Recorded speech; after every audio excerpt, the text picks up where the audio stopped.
De se refaire une beauté pour se préparer pour la semaine du Golfe. 32 bateaux dans le Morbihan. Le français qui arrive, très très beau bateau. C'est l'un de mes chouchous, comme je te disais tout à l'heure, parce que je le trouve très élégant.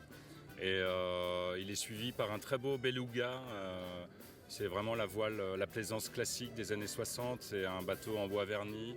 Ils suivent la ligne de courant. Parce qu'on voit bien, il y a du flux là quand même. Alors, ce qu'a dit ma voisine, regardez les tout petits derrière qui suivent eux aussi la ligne de courant. Vous voyez qu'il y a en fait cette bande roulante dont je vous parlais tout à l'heure. C'est le courant qui les mène tous. Mais c'est vraiment très beau. À l'œil.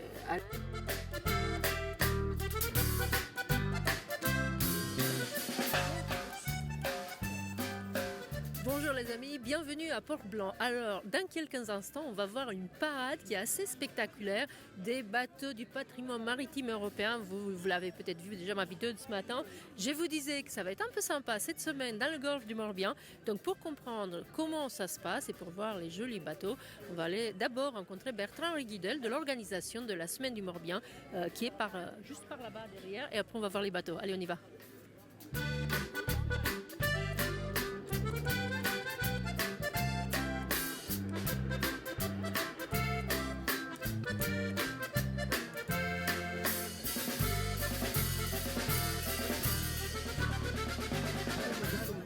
Bertrand Rigudel, bonjour. Bonjour Aïda. Ça y est, j'ai la bonne personne pour enfants. Je me plaignais ce matin sur YouTube de rien comprendre à l'organisation parce qu'en fait, il y a des bateaux partout, il y a des flottilles partout, il y a une ambiance déjà depuis ce matin super sympa. Alors, pour commencer, qu'est-ce que la semaine du Golfe ? La semaine du Golfe du Morbihan, c'est un rassemblement du patrimoine maritime européen. C'est un peu plus de 1300 bateaux toute la semaine qui sont rassemblés en flottilles. Il y a 13 flottilles et ce sont des bateaux qui viennent de l'Europe entière. La semaine du Golfe du Morbihan, c'est un événement qui est inscrit dans un circuit européen du patrimoine maritime. Et la particularité de la semaine du Golfe, c'est que ça navigue de port en port. Il y a 17 communes associées qui organisent avec nous. Et toute la semaine, les marins, 5500 marins quand même, naviguent du lundi au samedi de port en port avec tout ce que ça comporte d'histoires, de croisements, d'anecdotes entre marins. Ils se retrouvent le soir et ils se racontent leur journée en fait de navigation et c'est ça qui leur plaît beaucoup. Oui, d'accord. Donc ce n'est pas une régate en fait, ce sont juste des balades de port en port, de rencontres. Si j'ai bien compris, aujourd'hui nous sommes lundi. Il y a beaucoup de monde autour de moi ici parce qu'on attend tous de voir la flotte qui devrait pas tarder à rabler. C'est le début en fait des festivités quelque part. Il y a pas mal de bateaux qui arrivent ici à Port-Blanc aujourd'hui. Qu'est-ce qu'on va parler un peu de ces légendes flottantes que vous avez encore cette année pour la 13e édition. Mais d'abord, pour ceux qui voudront venir dans la semaine, où est-ce qu'il est le plus facile de se placer, par exemple, ce week-end pour voir la grande parade? Où est-il le plus facile de se placer? Parce qu'apparemment, il y a un monde fou et tout est plus ou moins... Commençons avec les infos pratiques. Mais c'est vrai qu'on est le premier jour, on est le lundi 26 mai et c'est le coup d'envoi qui vient d'être donné là, à 15h de la semaine du Golfe par Yann Kefelec, notre parrain, qui est un auteur très connu, voilà, et Thierry Verneuil, le président du directoire, qui est un petit peu le boss de toute l'équipe organisatrice. Et c'est vrai qu'il y a beaucoup de monde et c'est ça qui nous fait plaisir. La journée est belle, il y a du vent de sud-ouest comme on veut, il y a la marée avec nous, donc les bateaux sont lancés. On va les voir passer derrière nous tout à l'heure, ici à Port-Blanc. Alors, les meilleurs coins pour voir la semaine du Golfe, c'est Locmaria-Quer, la pointe de Querpernire, c'est Port-Navalo, c'est Aradon, Port-Blanc où nous nous trouvons. C'est en face, l'île aux Moines, le Bois d'Amour. Magnifique point de vue aussi et ça permet une balade sur l'île aux Moines. On commence à voir déjà des bateaux. Mais oui, ça commence à arriver là derrière nous. Ouais. Voilà, et là on a à peu près 800 bateaux pour cette ouverture d'accueil des flottilles. C'est vraiment le coup d'envoi de 6 jours de navigation.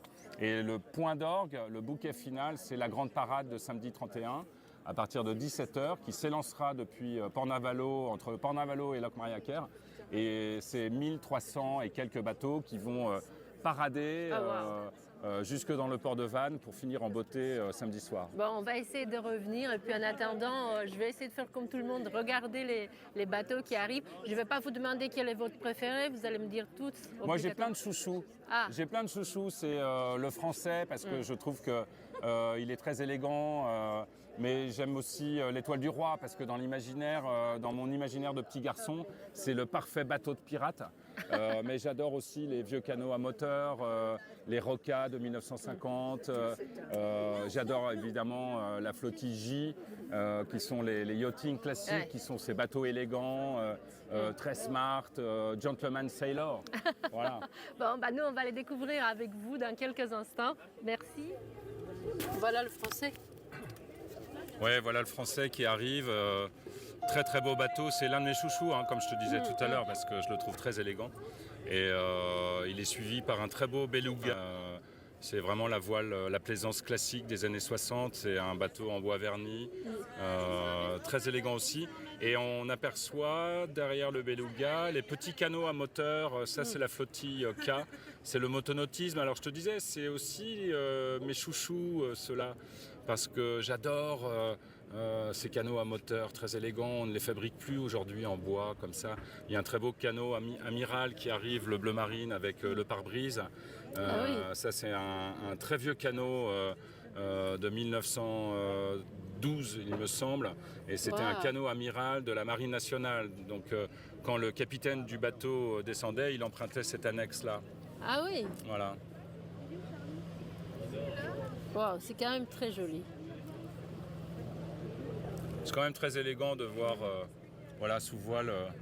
Et puis là, on est très très bien placé parce qu'on est aux premières loges en fait. Bah, c'est l'avantage de s'approcher des locaux. Merci. Oui. Non, mais merci beaucoup de nous avoir permis un peu de voir, de comprendre, d'être bien placé aussi. Ah bah avec grand plaisir, avec grand plaisir. Alors là, maintenant c'est un terreau parce que je veux voir dans les bateaux gros, si tu les connais pas. Ouais, bah là tu as le lys noir là qui arrive. Très très beau bateau aussi, un bateau de travail traditionnel. Très élégant. À l'époque, quand on faisait des bateaux, même s'ils servaient pour le travail, ils essayaient quand même d'avoir des lignes très belles et un jeu de voile très élégant et très efficace en fait aussi.